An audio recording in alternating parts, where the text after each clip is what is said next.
குழந்தை பிறப்பு ரொம்ப புண்ணியம் பண்ணி நமக்கு கிடைக்கிற ஒரு சக்தி. ஒரு குழந்தை பெற்றாலே பெருமைப்படுற மாதிரி விஷயமாக மாறிட்டு. இதுக்கு காரணம் என்னன்னா, குழந்தை உருவாக்கக்கூடிய பெண் தெய்வ அம்சத்துக்குரியவள். பெண் பாதுகாக்கக்கூடிய ஒரு இடத்துல இப்ப நம்ம இல்லை. இந்த குழந்தை பாதம் நம்ம வீட்டுக்குள் முத நுழையும் அந்த பாதத்தை முதல்ல நம்ம மஞ்சள்லையோ அல்லது அரிசி மாவுலையோ ஒட்டி எடுத்து அதை செல்வ நிலையும் சரி, குழந்தைகள் வற்றாத குழந்தைகள் பெருக்கமும் அதிகமாகும். இரவு நேரத்து குழந்தைங்களை வெளியில அனுப்ப மாட்டாங்க. அதே சமயம் அப்படி சப்போஸ் நீங்க வெளியில கூட்டிட்டு போறதா இருந்தால், கர்ப்ப காலத்தில் தலைமுறைக்கும் குடும்பம் நலம் பெற வீட்டில் என்னென்ன வழிபாடுகள் செய்ய வேண்டும்? குழந்தை பிறப்பு அது நம்ம ரொம்ப பெரிய புண்ணியஸ்தானம் அப்படிங்கிற மாதிரி ரொம்ப புண்ணியம் பண்ணி நமக்கு கிடைக்கிற ஒரு சக்தி. அந்த காலத்தில் குழந்தை பிறப்பு ரொம்ப சகஜமான ஒரு விஷயமாக மாறிட்டது. ஏன்னா அப்போ 10 குழந்தைங்களும் பெற்றிருக்கக்கூடிய தகுதிகள் பெண்ணுக்கும் உண்டு, ஆணுக்கும் உண்டு. இந்த காலத்தில் ஏன் அது இல்லாமல் தவிர்க்க 10 குழந்தைகளா ஒரு குழந்தை பெற்றாலே பெருமைப்படுற மாதிரி விஷயமாக மாறிட்டு. இதுக்கு காரணம் என்னென்னா, அந்த காலத்தில் மூதாதையர்களை மதித்தல், பெரியவங்க சொல் கேட்குறது, அந்த மாதிரி விஷயங்கள் நிறைய இருந்தது. அதனால் அவளுடைய கர்ப்பப்பை விஷயமும் ரொம்ப பாதுகாப்பாக இருக்கப்பட்டதாக அறியப்பட்டது. இப்போ நம்ம சமுதாய இதுக்காக பெண்ணும் வெளியே ஓடணும், ஆணும் போகணும். இதனால் அந்த இடம் நம்மளுக்கு குழந்தை பேருங்கிறது ஒரு குலதெய்வத்துடைய அம்சம் அது நமக்கு அதிகமாக இருந்தது அப்படிங்க. இப்போ குலதெய்வத்தை தேடுதல், குலதெய்வத்தை வணங்குதல் இதெல்லாம் அதிகமாக இருந்தாலும் பெண் பாதுகாக்கக்கூடிய ஒரு இடத்துல இப்போ நம்ம இல்லை அப்படிங்கிறது தான் முக்கியமானது. அதனால் ஒரு பெண் குழந்தை உண்டாயிட்டானா அவளை மிக பாதுகாப்பாக பராமரிக்கக்கூடிய ஒரு தன்மையாக நம்ம மாறணும்.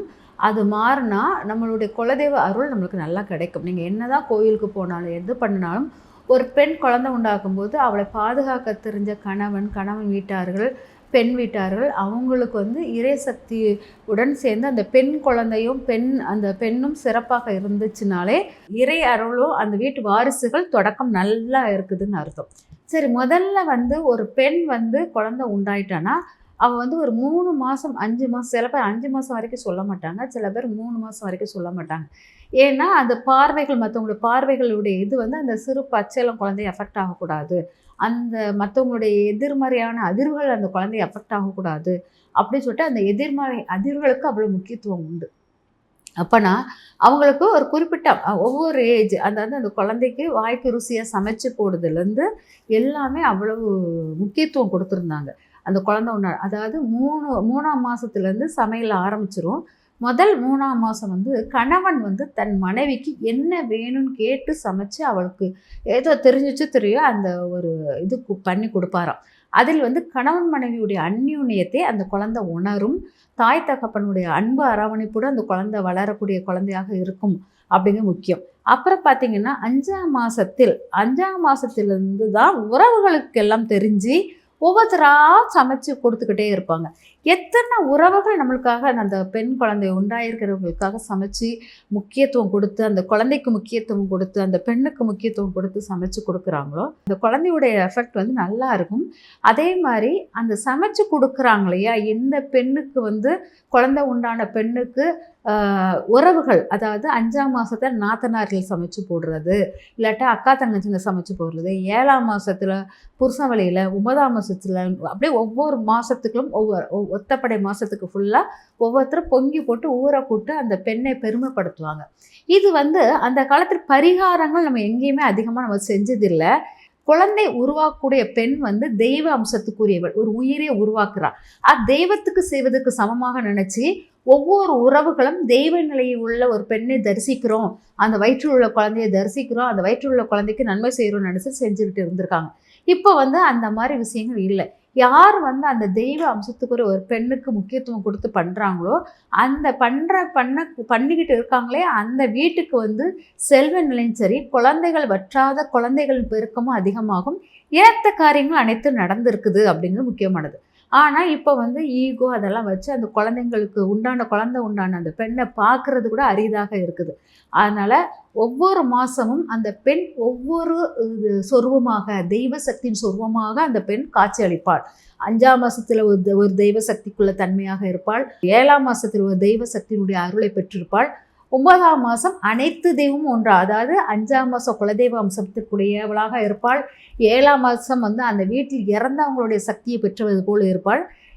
9ஆம் மாதம் இவங்க எல்லாரும் சேர்ந்து, அதாவது குலதெய்வம், இறந்தவங்களுடைய அம்சம், அது போக இஷ்ட தெய்வம், இவங்க எல்லாரும் சேர்ந்து 9ஆம் மாதத்தில் குழுமி இருப்பாங்க. இந்த 9ஆம் மாதம் பண்ணுற சீமந்தங்கள் அந்த 3 தெய்வங்களையும் எடுத்து வழிபாடு பண்ணுவதாக இருக்கும். அதனால் குழந்தை உண்டானவங்க வந்து தெய்வ அம்சமாக உருமாறி கொண்டே இருப்பாங்க.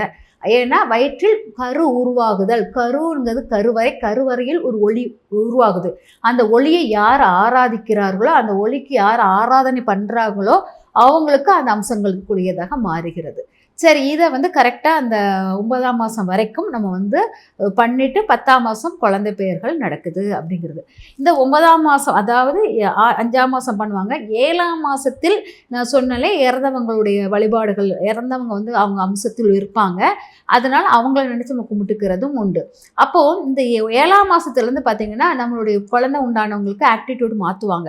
இடுப்பில் எண்ணெய் வச்சு வெந்நீர் ஊற்றி அப்புறம் ஜீரக தண்ணி கொடுக்கறது, இதெல்லாமே நம்ம வந்து 7ஆம் மாதத்துக்கு அப்புறம் அந்த குழந்தை உண்டானவங்களுக்கு நம்ம செயல்படுத்திக்கிட்டே இருப்போம். அதுக்கப்புறம் இந்த 7ஆம் மாதத்துக்கு அப்புறம் நம்ம என்ன பண்ணுவோம்னா, 9ஆம் மாதம் வரைக்கும் அந்த குழந்தையை பாதுகாக்கிறது அந்த விளக்கெண்ணெய் தான் தடவுதல், இதெல்லாம் பண்ணி முடிச்சுட்டு குழந்தை டெலிவரி அந்த சமயத்தில் நம்மளுடைய குலதெய்வ விபூதியை எடுத்து வச்சுருப்பாங்க. அந்த வழியில் வரும்போது குலதெய்வத்தை நோக்கி எந்த திசையில் இருக்கோ அந்த திசையை நோக்கி அந்த குலதெய்வத்தை நினச்சி கும்பிட்டு அந்த விபூதியை நெற்றியில் பூசிட்டு தான் அவங்கள வந்து சில பேர் என்னென்னா அந்த விபூதியை வந்து தண்ணியில் கலந்து குடிக்க வைப்பாங்க. அதையும் குடிக்க வச்சுட்டு நல்லபடியாக நார்மல் டெலிவரி ஆகணும்னு சொல்லிட்டு அதே மாதிரி வெளியில் போகும்போது அந்த டெலிவரிக்கு நம்ம கூட்டிகிட்டு அழைச்சிட்டு போகும்போது சகுனங்கள் பார்க்கணும். நல்ல மங்களமான விஷயங்கள், மங்கள பொருட்களை நம்ம வந்து எடுத்து வர வச்சு அப்புறமா அவங்கள வந்து கூட்டிகிட்டு போய் அங்கே நம்ம டெலிவரி பண்ணுவாங்க. டெலிவரி பண்ணுற இடத்துலையும் அந்த பெண்ணுடைய குலதெய்வத்துக்குடைய இதை நினச்சிட்டு தான் அவளை வந்து நினச்சிக்கோ, அந்த பேரை உச்சரிச்சிக்கோ அப்படின்னு சொல்லிட்டு. இல்லாட்டா சில பேர் என்ன பண்ணுவாங்கன்னா, இறந்து போன ஒரு ரொம்ப துடிப்பாக இறந்து போன ஒரு ஆத்மா இருக்கும், அந்த உயிரை அவங்கள நினச்சிக்கோ அப்படிம்பாங்க. இந்த மாதிரி முக்கியமான இறந்தவர்களையும் அதே போல் இந்த குலதெய்வத்தையும் அந்த மாதிரி சில பேர் ரொம்ப இஷ்ட தெய்வத்தை வணங்குவாங்க. அவங்கள நினச்சிட்டு டெலிவரிக்குள்ளே போகும்போது நார்மல் டெலிவரியாக குழந்தைக்கு எந்த ஆபத்தும் இல்லாமல் நல்ல அழகான குழந்தையாக பிறந்திருப்பாங்க. அதுக்கப்புறம் பார்த்திங்கன்னா குழந்தைய வீட்டுக்குள் அழைத்து வரும்போது நிறைய அந்த குழந்தைய வரவேற்கும் விதமாக 3ஆம் நாள் வீட்டுக்குள் அழைத்து வருவாங்க. இல்லாட்டா சில பேர் 7 நாள் கழித்து, இந்த மாதிரி அந்த குழந்தையுடைய இது பொறுத்து அது வீட்டுக்குள் அழைத்து வரும்போது அந்த குழந்தையின் பாதம் இது எல்லாமே நம்மளுக்கு ரொம்ப பவர்ஃபுல்லானது. அதனால் சில பேர் என்னென்னா அந்த பாதத்தில் வந்து மஞ்சள் தடவி அது பேப்பரில் ஒட்டி வச்சுக்குவாங்க. அது வந்து நம்ம பணம் வைக்கும் பெட்டியில் வைக்கிறது சிறப்பாக இருக்கும். ஏன்னா மகாலட்சுமி பாதம் அப்படின்னு நினச்சி மஞ்சள் தடவி ஒட்டி வச்சுக்குவாங்க. சில பேர் அந்த பாதத்தை அரிசி மாவில் வந்து இது பண்ணுவாங்க, ஒட்டி எடுப்பாங்க. இந்த மாதிரி நம்ம அந்த பாதத்துடைய அந்த குழந்தை பாதம் நம்ம வீட்டுக்குள் நுழையும் அந்த பாதத்தை முதல்ல நம்ம மஞ்சள்லையோ அல்லது அரிசி மாவுலையோ ஒட்டி எடுத்து அதை பொதிஞ்சு வச்சுக்கிட்டுறது ரொம்ப நல்லது, வீட்டுக்கு நல்லதும் கூட. இதை வந்து அந்த பாதம் அந்த குழந்தை வளர்கிற வரைக்கும் அந்த பாதத்துடைய அரிசி மாவுன்னா அந்த பாதத்து பக்கத்துலேயே வச்சு அது விளக்கேற்றி சாமி கும்பிட்றது. அது வந்து அவள் வளர செல்வ நிலை கூடும். மஞ்சளில் ஒட்டி வச்ச அந்த பாதத்தை வந்து நீங்கள் வந்து பீரோ லாக்கரில் நகைப்பெட்டிக்கு பக்கத்துலேயே வச்சுக்கிட்டே இருந்தீங்கனாலும் அது செல்வ நிலைக்கு முக்கியத்துவமானதாக இருக்கும்.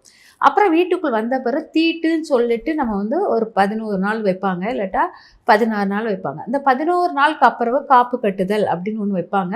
இந்த காப்பு கட்டுதல் அப்படிங்கிறம்போது அப்போ தான் நம்ம வந்து குழந்தைய வந்து பச்சரிசியில் படுக்க வைப்பாங்க, இல்லாட்டி நெல்மணியில் படுக்க வைப்பாங்க.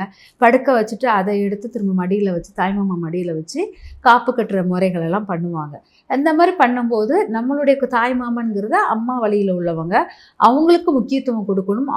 நம்ம வந்து கல்யாணம் முடிஞ்ச உடனே பெண் வீட்டார்களை சரியாக கவனிக்கிறது. ஏன்னா அது என்னுடைய வாரிசு, ஆம்பளைங்களுக்குள்ள வாரிசு அப்படிங்கிற தன்மையில் இருக்கும். அது பெண்ணுள்ள வீட்டில் உள்ள முக்கியத்துவமான தாய்மாமனுக்கும் முக்கியத்துவம் இருக்குன்னு சொல்லிட்டு தாய்மாமனுக்கு அங்கே முக்கியத்துவம் கொடுத்து அங்கே வந்து தாய்மாமன் கையால் எல்லாம் பண்ணுவாங்க. இது முடிச்சுட்டு அதுக்கு பேர் வைத்தல் இதெல்லாம் வைப்பாங்க. பேர் வைத்தல் 3 பேராக வைப்பது ரொம்ப நல்லது. ஒன்று ஜாதக பேராக வைப்பாங்க, இன்னொன்று குலதெய்வ பேராக வைப்பாங்க, இன்னும் நீங்கள் கூப்பிடுற பேராக வைப்பாங்க. 3 பேர்கள் இருக்கும் பெண் குழந்தைங்களுக்கு எந்த நெகட்டிவும் அவ்வளவாக அவங்கள அதிர்வுகளை கொடுக்காது அப்படிங்கிறதுனால 3 பேர்கள் வைப்பாங்க. அதுக்கப்புறம் அந்த குழந்தை 1 மாதத்தில் வந்து இவங்கள வந்து குழந்தைய வந்து அவ்வளோ சீக்கிரம் வெளியே விட மாட்டாங்க. அதுவும் இரவு பொழுதில் குழந்தை வெளியே போகக்கூடாது. அது வந்து என்னென்னா இரவு பட்சிகள், அதாவது வானத்தில் நிறைய பட்சிகள் பிறக்கும். அந்த பட்சிகளுடைய எச்சம் அந்த குழந்தை மேலே பட்டுச்சுன்னா நிறைய நெகட்டிவாக உருவாகும். அப்படிங்கிறதுனால இரவு நேரங்களில் நெகட்டிவான அதிர்வுகள் அதிகமாக பரவக்கூடியது. அப்படிங்கிறதுனாலும் பட்சிகள்னா பறவைகளுடைய எச்சங்கள் அந்த குழந்தைக்கு எஃபெக்ட் கொடுக்கும். அப்படிங்கிறதுனால அந்த பறவைகளுடைய நிழல்கள் அந்த குழந்தை மேலே இரவு நேரத்தில் படக்கூடாது. அப்படிங்கிறதுக்காக இரவு நேரத்தில் குழந்தைங்களை வெளியே போக விட மாட்டாங்க. அந்த உடல் வந்து ரொம்ப மென்மையாக இருக்கும். அந்த பறவை நிழல் கூட அதை தாங்காது, அந்த மென்மையான உடல்.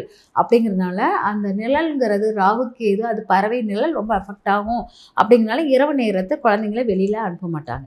அதே சமயம் அப்படி சப்போஸ் நீங்கள் வெளியில் கூட்டிகிட்டு போகிறதா இருந்தால் பக்கத்தில் இருக்க ஒரு பச்சை இலையை பிச்சு நெத்தியில் இளம் இலையை எடுத்து நெத்தியில் வச்சுட்டு கூட்டிகிட்டு போவாங்க. இதுதான் அந்த குழந்தைக்கு. அப்புறம் பார்த்திங்கன்னா ஒரு 3 மாதம் கழித்து தான் அந்த குழந்தைய வந்து வெளி உலகத்துக்கு எடுத்துகிட்டு வருவாங்க. வெளியில் காமிக்கும் போது அந்த குழந்தை வந்து கொஞ்சம் தலையெல்லாம் நின்று எல்லாரையும் பார்வைகளாக எல்லாரையும் பார்க்கும். நல்லது கெட்டது அதை வந்து புரிய ஆரம்பிச்சிரும். அப்போங்கும்போது சில குழந்தைங்க சில பேரை பார்த்தோன்னா சந்தோஷமாக போகும், சில குழந்தைங்க சில பார்த்தோம்னா அழுகும். இந்த மாதிரி சந்தோஷத்தும் அழுகையையும் அந்த குழந்தை வந்து அந்த பார்வைகள் வந்து காமிச்சு கொடுக்கும். அதனால தான் 3 வயசு வரைக்கும் அது யாரையும் பார்க்காது, தலை நிற்காது, சுயமாக அது நிமிர்ந்து பார்க்கக்கூடாத தன்மையில் இருப்பதனால் அந்த 3 மாதம் வரைக்கும் குழந்தைய கோயில்களுக்கோ எதுக்குமே அழைச்சிட்டு போக மாட்டோம். 3 மாதத்துக்கு அப்புறம் அந்த பார்வைகள் வந்து ஒருத்தரை பார்க்க ஆரம்பித்தோடனே அந்த குழந்தைய தன்னை தற்காக்க ஆரம்பிச்சிச்சுன்னு அர்த்தம். அதே போல் தலையை நிமிர்ந்து பார்க்கக்கூடிய தைரியம் உள்ள குழந்தையாக மாறிட்டுதுன்னு அர்த்தம். அப்போ அந்த குழந்தைய நீங்கள் வெளியில் எடுத்துகிட்டு போய் எல்லார் கண்ணிலையும் படுற மாதிரி வச்சிங்கன்னா அது தன்னை பாதுகாக்கக்கூடிய தன் உடல் வகையும் பெற்றுருச்சு, தலை நிமிரக்கூடிய தன்மையும் வந்துருச்சு, பார்வையால் எல்லாரும் நல்லவங்க கெட்டவங்களை அப்சர்வ் பண்ண தெரிய ஆரம்பிச்சிருச்சுன்னு அர்த்தம். அந்த சமயத்தில் அந்த குழந்தை தன்னை ப்ரொடெக்ட் பண்ண தெரிஞ்சதுனால நீங்கள் வெளியே அதுக்கப்புறம் எடுத்துகிட்டு போய் குலதெய்வ கோயிலுக்கு கூட்டிகிட்டு போகலாம், பக்கத்தில் உள்ள எல்லை தெய்வம் காவல் தெய்வத்துக்கு கூட்டிகிட்டு போகலாம். இதெல்லாம் முதல்ல நான் கூட்டிகிட்டு போவது குலதெய்வத்துக்கு நான் சொல்ல மாட்டேன். பக்கத்தில் இருக்கிற ஒரு காவல் தெய்வம், பக்கத்தில் இருக்கிற எல்லை தெய்வம், இந்த மாதிரி தெய்வங்களுக்கு கூட்டிகிட்டு போயிட்டு முதல்ல அவங்கக்கிட்ட ஒப்படைக்கிறது என்னன்னா, என் குழந்தைய இந்த எல்லையில் வந்து இருக்கும், எல்லைக்குள் இருக்குது, இந்த எல்லைக்குள் இருக்க என் குழந்தையுடைய ஆத்மா ஒளி எல்லாம் நீ தான் பாதுகாக்கணும் சொல்லிட்டு அவங்கக்கிட்ட முழு பொறுப்பையும் ஒப்படைச்சிட்டு அதுக்கு காணிக்கை கொடுத்துட்டு வருவாங்க. அதுக்கப்புறம் ஒரு வருஷம் கழித்து இல்லாட்டா 11ஆவது மாதம் குலதெய்வத்து கோயிலுக்கு எடுத்துகிட்டு போய் அந்த கோயிலுக்கு பொங்க வச்சு அந்த கோயிலில் வந்து என் குழந்தைய 1 வயசு ஆகிடுது உன் கையில் ஒப்படைக்கிறேன், இதுக்கு மேல் நல்லது கெட்டதே நீ தான் பார்த்துக்கணும்னு சொல்லிட்டு அடுத்த ஒப்படைப்பு குலதெய்வ கோயிலுக்கு கொடுப்பாங்க. அந்த குலதெய்வ கோயிலில் வெறுமனே கொடுக்க மாட்டாங்க, தலைமுடி காணிக்க கொடுப்பாங்க, காது குத்துவாங்க. இது 2ம் கொடுக்கும்போது சில பேர் வந்து பலி கொடுத்தல் இருக்கும், ஆடு கோழி பலி கொடுத்து ஊருக்கு சாப்பாடு போடுவாங்க. இதெல்லாம் கொடுக்கும்போது அந்த குழந்தையினுடைய ஆயுள் பெருக்கம் நன்றாக இருக்கும் அப்படிங்கிறது முக்கியமாக இருக்குது. அதனால் முதலில் நீங்கள் 3ஆவது மாதத்தில் பக்கத்தில் இருக்கும் தெய்வ கோயிலுக்கு போயிட்டு வாங்க. அதுக்கப்புறம் உங்களுடைய இஷ்ட தெய்வத்துக்கு 3ஆம் மாதத்துக்கு காவல் தெய்வம் எல்லை தெய்வத்தை பார்க்கணும். உங்கள் பக்கத்தில் இருக்கிற கோயிலில் ஊரில் உள்ள எல்லை தெய்வம் காவல், உங்கள் பக்கத்தில் இருக்கிற கோயில் உள்ள எல்லை தெய்வம் காவல் தெய்வம். அப்புறம் 6ஆம் மாதத்தில் உங்களுக்கு இஷ்ட தெய்வத்தை நோக்கி போகுதல். கடைசியாக தான் குலதெய்வத்து கையில் ஒப்படைக்குதல். இந்த குழந்தைய 1 வயசு முடியும், 1 வயசுக்கிட்ட நெருங்கும் போது உன் குழந்தைய நீ எனக்கு கொடுத்த குழந்தைய பாரு அப்படின்னு சொல்லிட்டு அவர்கிட்ட காமிச்சு முடியெல்லாம் காணிக்க கொடுக்கும்போது அங்கே முழுமையான அந்த குழந்தையின் வளர்ச்சி வந்து திருப்தியாக இருக்கிற மாதிரி இருக்கும். நன்றி. தினந்தோறும் இறை அருளின் ஒளிபரப்பை காண ஸ்ரீ வைரா டிவி